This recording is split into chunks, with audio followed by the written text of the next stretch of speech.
Sir थोड़ा space लीजिए।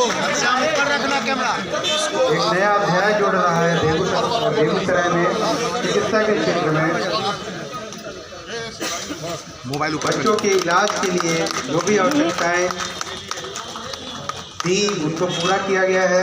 बेगूसराय सदर अस्पताल में खुला बाल चिकित्सा वार्ड, केंद्रीय मंत्री ने किया उद्घाटन। बेगूसराय शनिवार को सदर अस्पताल बेगूसराय में नवनिर्मित 50 बेड का बाल चिकित्सा वार्ड का उद्घाटन बेगूसराय सांसद सह केंद्रीय मंत्री गिरिराज सिंह के कर कमलों द्वारा किया गया। यह बच्चों का अस्पताल जो कि 50 बेड का खुला है। यह Barauni Indian oil Barauni refinery की तरफ से कॉर्पोरेट पर्यावरण दायित्व के तहत यह बाल चिकित्सा वार्ड का कार्यान्वयन किया गया है। बताते चलें कि ऐसा बच्चों के लिए वार्ड पूरे बिहार में पहला बेगूसराय में जो कि सदर अस्पताल में खुला है। इस अवसर पर केंद्रीय मंत्री गिरिराज सिंह ने मीडिया से मुखातिब होते हुए बोले कि यह बेगूसराय के स्वास्थ्य के क्षेत्र में एक नंबर का अस्पताल बनने जा रहा है। उन्होंने सभी को धन्यवाद दिया और खास करके रिफाइनरी को तहे दिल से धन्यवाद दिया। उन्होंने बताया कि इनका बहुत बड़ा योगदान है। उन्होंने बताया उन्होंने सिविल सर्जन को साफ तौर पर हिदायत देते हुए बोले कि बच्चों का अस्पताल में रिफाइनरी की तरफ से 3 एम्बुलेंस भी दिए गए हैं जो कि सिर्फ ये एम्बुलेंस बच्चों के लिए ही इस्तेमाल किए जाएं। इस दौरान रिफाइनरी के ईडी मटिहानी, विधायक राजकुमार सिंह, बेगूसराय विधायक कुंदन कुमार, मेयर पिंकी देवी, पूर्व मेयर संजय सिंह, उप mayor Anita Singh, civil surgeon Pramod Kumar Singh मौजूद थे। बेगूसराय से दिनेश चौधरी की रिपोर्ट। बरौनी रिफाइनरी की तरफ से हमारे कॉर्पोरेट पर्यावरण दायित्व के तहत एक 50 बेड का बाल चिकित्सा वार्ड आज मैं सदर अस्पताल में खड़ी हूँ। इससे पहले मैं 10 साल पहले यहाँ आई थी एक बार, तो ये सिर्फ पोलियो का ड्रॉप का केंद्र और 10 लोगों की कर्मी का केंद्र बन के ये सदर अस्पताल जाना जाता था। कहीं कोई व्यवस्था देखने को नहीं मिला था। आज हमारे सिविल सर्जन सर और सभी डॉक्टर साहब के सहयोग से, मेहनत से आज हमारा सदर अस्पताल बिहार में एक अव्वल स्थान पर है। इसके लिए मैं सभी डॉक्टर साहब के प्रति आभार प्रकट करती हूँ और धन्यवाद देती हूँ, क्योंकि इनके सहयोग के बिना ये संभव नहीं था।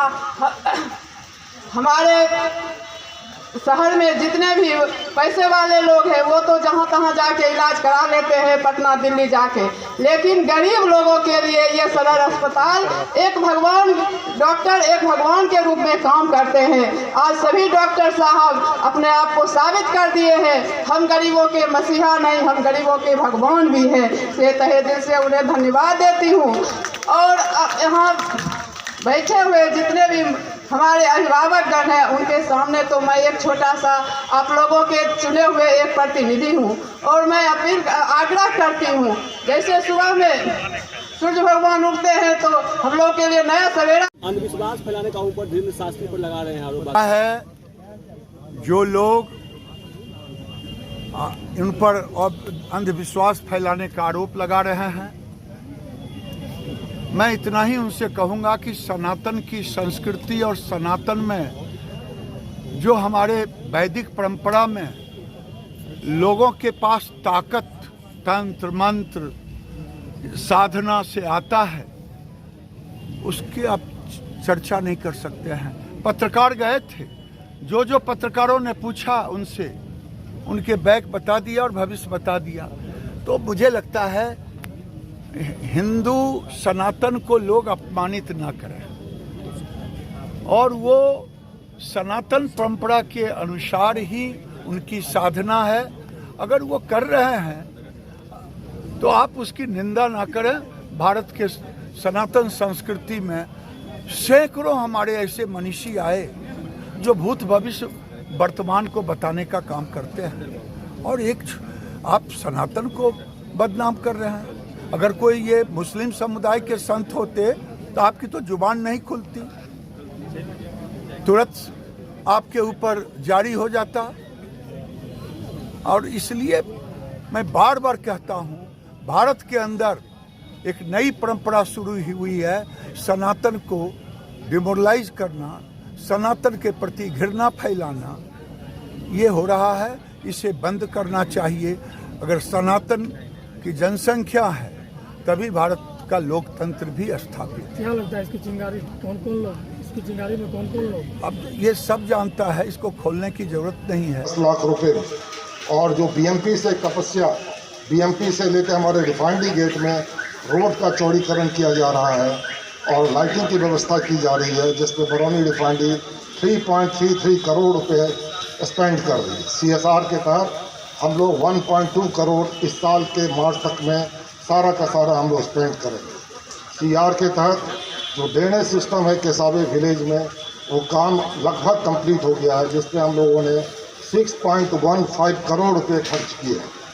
बोरोपीट एरिया में भी हम लोगों ने बरौनी रिफाइनरी प्रबंधन ने जो बारिश के दिनों में पानी बाहर चला जाता था, हम लोगों ने लगभग 12 करोड़ रुपए इस पर खर्च किए। इसके अलावा कुछ चीज़ें जो अंडर कंसिडरेशन है, जिसमें हमें गांधी स्टेडियम का DM से प्रपोजल मिल गया, वो भी आपकी ही पहल है, जिसमें हमारा अनुमानित जो एक्सपेंडिचर है वो 2.43 करोड़ का है। हम लोगों ने ये कमिटमेंट भी दिया है कि जो स्मार्ट क्लास जो दिनकर इंजीनियरिंग कॉलेज है, उसमें हम लोग उसे लगाने जा रहे हैं और उसका पार्क भी डेवलप करने जा रहे हैं।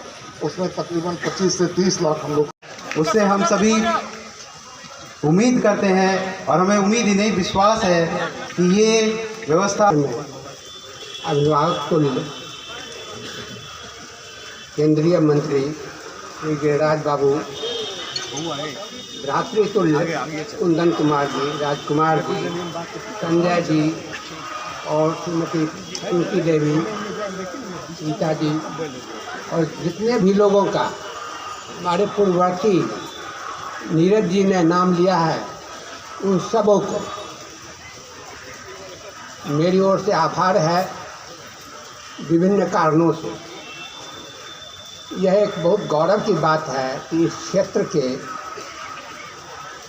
केंद्रीय मंत्री इतना ज़्यादा ध्यान देते हैं, इतने संवेदनशील हैं, समाज के अंतिम पंक्ति में बैठे हुए लोगों के प्रति, कि कोरोना के समय से ही करुणाशील होकर के और बच्चों पर आने वाली आपदा का अनुमान लगाते हुए उन्होंने इस अस्पताल के लिए प्रयास किया और हम किसी बात से उसको ओवरकम नहीं कर सकते हैं कि जिस उत्तरदायित्व के साथ ED IOCL बरौनी ने अपने सहृदयता का परिचय देख रहे हैं। आज 50 बेड का बेगूसराय में अस्पताल बच्चे के लिए आया। क्या लग रहा है सर कि क्या उम्मीद है और कितने ये कारगर साबित हो गए? नहीं, देखिए, ये तो एक और आयाम जुड़ गया बेगूसराय में। हमारे माननीय मंत्री और बेगूसराय के सांसद आदरणीय गिरिराज जी के नेतृत्व में कई ऐसे आयाम जो कि बेगूसराय विकास को एक नया ऊंचाई दे रहा है। चाहे वो फ्लाईओवर हो बाजार के बीचों बीच, चाहे इकलौता बिहार का पीडियाट्रिक सुपर स्पेशलिटी हॉस्पिटल हो, इस तरह के काम लगातार हो रहे हैं विकास का। जैसे इसका आपको IOCL रिफाइनरी का उसका बढ़ा के 9 मीट्रिक मिलियन टन करके उसको पेट्रोकेमिकल हब में डेवलप करना, बंद फर्टिलाइजर, तो ये सब काम हो रहा है। सभी जनप्रतिनिधि लगे हुए हैं विकास कार्य के लिए। तो मुख्य विकास हो बेगूसराय का, यही उद्देश्य सबका है। और आदरणीय मंत्री जी के नेतृत्व में हम लोग, आदरणीय प्रधानमंत्री जी के नेतृत्व में, गिरिराज जी के नेतृत्व में हम लोग निरंतर ये कार्य करते रहेंगे। बेगूसराय का विकास निरंतर चलता रहेगा। अपने माध्यम से बेगूसराय सदर में इतना अच्छा एक जो बिहार में अपने आप पहला है, वो एक 50 बेड का बच्चों का ICU बनाया है। पूरी सुविधा युक्त है ये। इसके लिए ये धन्यवाद के पात्र है। और इसके लिए मैं तो बार बार कहता हूं कि कोई भी विकास कार्य तभी होता है जब सम्मिलित रूप से होता है। इसमें केंद्र सरकार के साथ साथ राज्य सरकार का भी और माननीय मुख्यमंत्री का भी मैं धन्यवाद करूंगा, क्योंकि उन्होंने भी सदर अस्पताल में इस कोविड को कराने के लिए हमने प्रयास किया था। कुंदन जी भी थे और चूंकि इसमें कुछ इनिशियल बाधाएं आई थी तो उन्होंने आगे बढ़कर इस बाधा को मुक्त किया था, तो इसके लिए वो भी धन्यवाद के पात्र हैं। लगातार कार्य हो रहा है मुख्यमंत्री जी के नेतृत्व में भी। बिहार में आप देख रहे हैं बेगूसराय में आज कई कार्य हुए हैं। जैसे सिमरिया में आज जो रिवर फ्रंट बन रहा है 100 करोड़ की लागत से लगभग, वो अपने आप में अनूठा है। वो अगले साल से मास मेला से पहले वो बन के तैयार हो जाएगा। इसके लिए मुख्यमंत्री जी धन्यवाद के पात्र हैं और लगातार विकास के कार्य हो ही रहे हैं। आज जिस तरीके से बिहार बढ़ रहा है उसके लिए हम सभी लोगों को मिलकर ऐसे ही प्रयास करते रहना चाहिए। समेकित प्रयास से ही बिहार का संपूर्ण विकास होगा। बहुत बहुत धन्यवाद। लोग सभी इकट्ठा हुए हैं, तो ये जो पूरी पहल है हमारे माननीय मंत्री श्री राज सिंह, जो माननीय ग्रामीण विकास एवं पंचायती राज्य मंत्री है, ये उनकी पहल थी। 3 पहल पे हम लोगों ने काम किया था। एक तो ये जो आप देख रहे हैं 50 बेड का, और इसके पहले 3 एडवांस लाइफ सपोर्ट एम्बुलेंस भी दिया जा चुका है। एक तेहरा हॉस्पिटल में 100 बेड का PSA बेस्ड मेडिकल ऑक्सीजन था, और हमारे ही कैंपस में 1500 सिलेंडर पर डे का हम लोगों ने medical grade oxygen already commission कर दिया। इस सारे में जो सहमति हमें दिया गया था, हमारे जो अध्यक्ष हैं इंडियन ऑयल कॉरपोरेशन के माननीय श्री SM वैद्या जी, उनका बहुत ही बड़ा योगदान है, और उन्होंने ही तत्कालीन जो कार्यपालक निदेशक थी मैडम शुक्ला मिस्त्री, ये निर्देश आया था कि ये हमें करना है। और मैं बहुत सौभाग्यशाली हूँ कि ये तीनों के जो टीम लीडर थे मुझे बनाया गया था, और आज मैं सारे के सारे होते हुए देख रहा हूँ, तो मेरे ज़िंदगी का ये एक अद्भुत क्षण है। मैं पुनः माननीय मंत्री जी का बहुत बहुत आभार करता हूँ, और अपने चेयरमैन अध्यक्ष उनका बहुत बहुत आभार करता हूँ। उन्होंने सही मार्गदर्शन। कितने की लागत से सर बना है सर? किस तरह की सुविधाएं से युक्त है ये? कितने लागत? जैसे 50 बेड जैसे बताया, इसमें DG सेट भी हम लोगों ने दिया है, और सारे मेडिकल इक्विपमेंट्स भी दिए हैं हम लोगों ने, बेड्स दिए हैं, फर्नीचर्स दिए हैं। तो जो सारी सुविधाएं हैं ये यहाँ पर एक्सरे मशीन्स भी दिया है, वो सारी सुविधाएं यहाँ पर मुहैया है। सर अमूमन देखा जाता है जिस सुविधाएँ दी जाती हैं, लेकिन वो इक्विपमेंट का एनुअल मेंटेनेंस कॉन्ट्रैक्ट भी है, जो क्योंकि हर आप जानते हैं कि बहुत सारे इक्विपमेंट में 1 साल का तो देते ही, तो वो तो सुविधा है ही।